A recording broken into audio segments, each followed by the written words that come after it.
suñu plateau. Merci Néné, nuyu seeni chroniqueurs di nuyu seeni téléspectateurs di leen remercier pour invitation bi. Alors vous suivez l'actualité géopolitique en tout cas ci semaine bi ñu gis naka ngay analyser tey jii ce qui se passe en Guinée.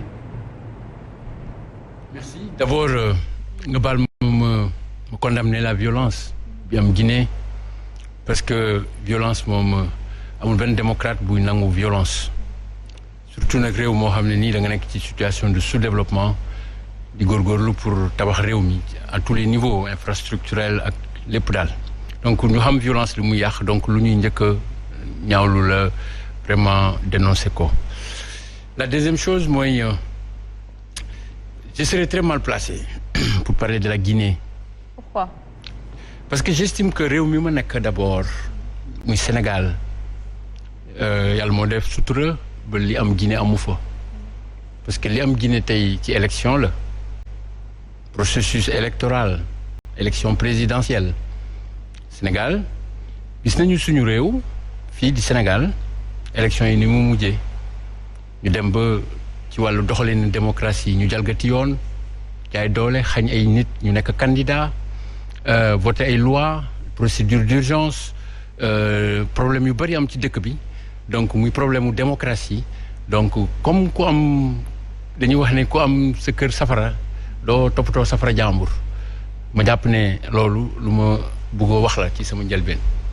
ñaareel bi bu may wax ci waxu Guinée dama koy analyser sous l'angle type démocratique li xew Guinée daf lay won rek la fragilité de nos démocraties en Afrique malgré si je prends toujours le cas du Sénégal malgré 2 alternances successives suñu démocratie gis nañu aussi fu mu toll donc Guinée peut-être que c'est un pays en construction démocratique tey élection moo am lii mais man du ma guinéen ba war ci mun wax lii moo am élection la am na ñu jox responsabilité pour ñu xool ku gagné ñu wax ko ku d'accord lit defe naa seen yoon tëral na ay procédures pour dem ci yoon contester bu loolu weesoo li ma mën rek mooy Guinée soo ci wax da ngay appeler aujourd'hui au retour de la paix et le calme. Au retour de la paix, c'est important. Mais il faut également... Les grands chefs d'État. Nous analyser Lamine Ba par rapport surtout à cette question du 3e mandat. Nous disons que quand même, quoi qu'on puisse dire, man koy wax tout à l'heure Omar Faye, cette question dafa nekk d'actualité par rapport à l'Afrique de l'Ouest. Nous disons que homme d'État yu bari, chef d'État yu bari prêté woon nañu par rapport à cette question du 3e mandat. Amoon na fi fii sax par rapport ak maître Abdoulaye Wade. Déjà, est-ce que loolu rek waruñu ko analyser ci angle boobu cette question du 3e mandat? On peut, mais avant, on a dépassé le niveau de candidature. Alpha Condé déposé une candidature. Conseil constitutionnel de la Guinée accepté ko. Ses adversaires acceptent candidature dem compétir. Mais à quel prix? Oui, mais je te parle de faits. Parce que quand il y a les faits, il n'y a pas besoin de commentaires. Les faits, c'est qu'il y a une élection. Les candidatures jàll na ñu ñëw élection.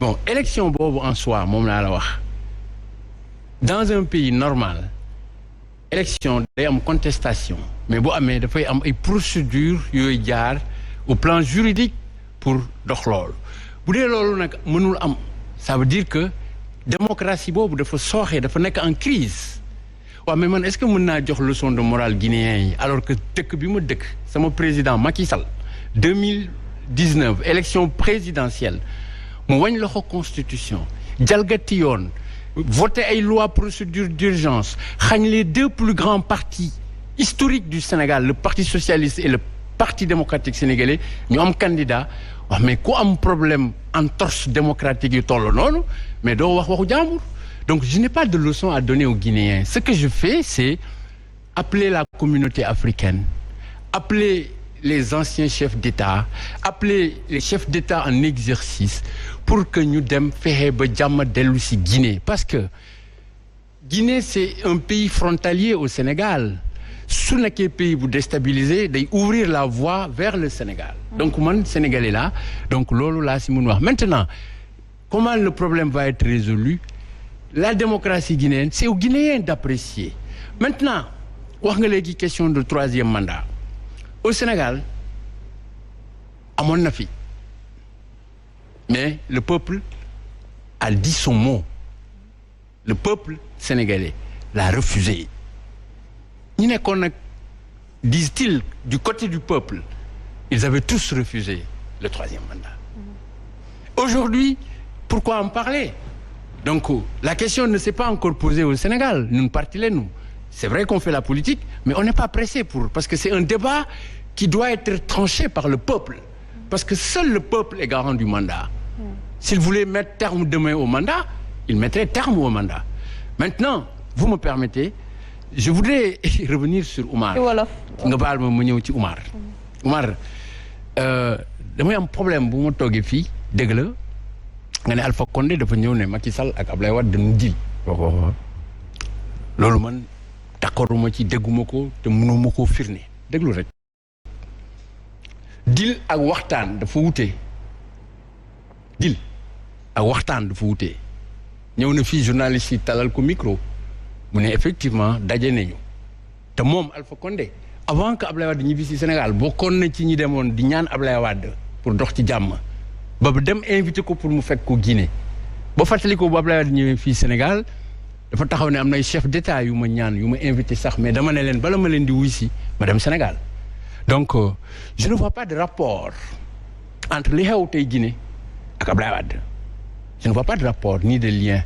Non mais moom dafa dénoncer mutisme boo xamante ne. Mais Abdoulaye n'est plus le président de la République. Oui, mais même bu fekkee ne que il n'est plus le président de la République est-ce que tey jii peut-être ni mu toll ci dëkk bi ni mu toll ci Sénégal ni mu toll ci Afrique waru ko woon may mu prononcé wu face à cette situation. Mais nee ne suñu demee ba mun am def constat boobu ne Abdoulaye tey war na mun am kaddu mais est-ce que ñi ci réew mi jox nañ ko kaddu est-ce que teg nañu ko place am est-ce que joué nañu ko rôle am. lu toll ni Abdoulaye Wade compétence yi mu am xam-xam bi ko yàlla may ci Afrique lu mu jotoo def ci Afrique mu nekk Sénégal tey moo wax la ne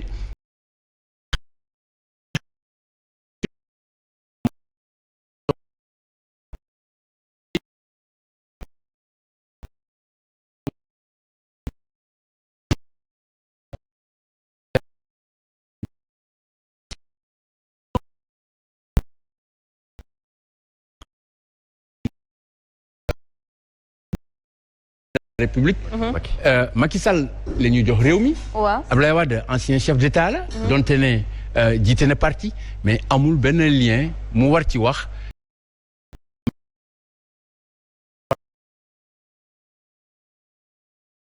ñëw ci Omar Faye Lamine Ba dafa wax ne que amul leçon peut-être bu muy jox wala du prononcer sax en tant que tel sur cela parce que fii ci Sénégal am na déjà lu ñuy jooy par rapport à la démocratie yow naka ngay analyser ces propos. waaw non parce que xam nga bu ñu fàtte ne nekkatuñu ci ay réew yoo xamante ne ku nekk da nga am sa destin bopp dañu tënk suñu bopp ci benn communauté tuddee suñu bopp CEDEAO donc léegi lu xew Guinée daf ñuy intéressé dafay intéressé aussi ñëpp ñi nga xamante ni dañu nekk ci communauté boobu xam nga tey jii boo xasee ba tënk sa bopp ci benn communauté nekkatoo réew boo xamante ni dafay lijjanti problème am di bàyyi yeneen réew yi ci côté bi di lijjanti aussi seen wàll li ñuy wax ci affaire Guinée bi daf ñuy engagé parce que dañu ni benn destin nañu am te destin boobu noonu je crois que mooy fexe ba Afrique mën a avancer fexe ba Afrique de l'Ouest aussi mën ci avancer mais boo gisee ci li nga xamante ni ñoom seen ay mbir la troisième mandat yi ñuy wax nii dafay poser problème parce que en fait lu xew Guinée mooy xew Sénégal mooy xew Côte d'Ivoire mooy xew feneen ak feneen mooy le besoin existentiel des hommes politiques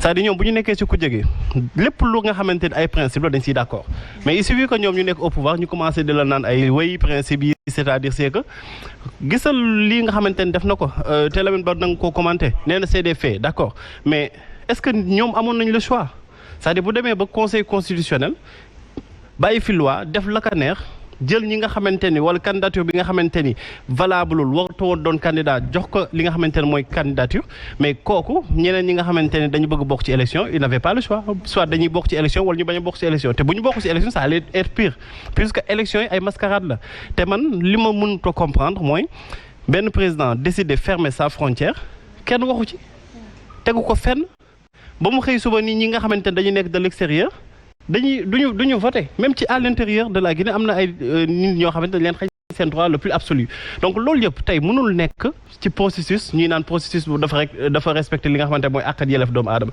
donc respecté wul lenn respecté wul li nga xamante mooy charte yu ñu fi teg yi CEDEAO protocole additionnel ak yooyu yëpp respecté wul dara Alpha Condé dafa nekk def lu ko neex mais dafay mel ni dafa am xawma